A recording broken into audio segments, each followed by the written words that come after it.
महाराष्ट्र के शहर औरंगाबाद में एमआईएम की इंतखाबी मुहिम में पार्टी सदर असदुद्दीन ओवैसी ने शिरकत की। इस दौरान उन्होंने जलसे आम से खिताब किया। अपने खिताब के दौरान उन्होंने शिवसेना, कांग्रेस और राष्ट्रवादी पर कड़ी तनकीद की। असदुद्दीन ओवैसी ने कहा कि ये लोग मुसलमानों को सिर्फ वोट बैंक की तरह इस्तेमाल करते हैं, इनसे वोट लेना जानते हैं मगर उनके मसाइल हल करना नहीं जानते। इस जलसे में एमआईएम रुकने असेंबली अहमद पाशा कादरी और दीगर भी मौजूद थे। मगर याद रखो, जब तक जिंदा रहूंगा तमाम आरएसएस संघ परिवारों की आइडियोलॉजी को दफन करूंगा। उस वक्त तक नहीं दफन होऊंगा।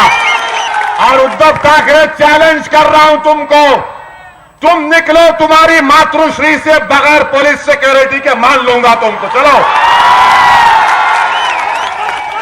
साफ बोलते मुझे। याद रखो उद्धव ठाकरे, ना तुम ना तुम्हारी पार्टी का कोई आदमी मेरी जबान का मुकाबला करेगा, ना मेरी सोच का मुकाबला कर पाएगा। 5-5 पुलिस की सिक्योरिटी गाड़ियों में 50 सिक्योरिटी गार्ड कार्बाइन के और एक अकेला निहत्था आदमी निकलता है तो तुम उसको सांप बोलते। मैं तो उद्धव ठाकरे, मैं तो 25 सांपों को ऐसा नचाता हूं। यूं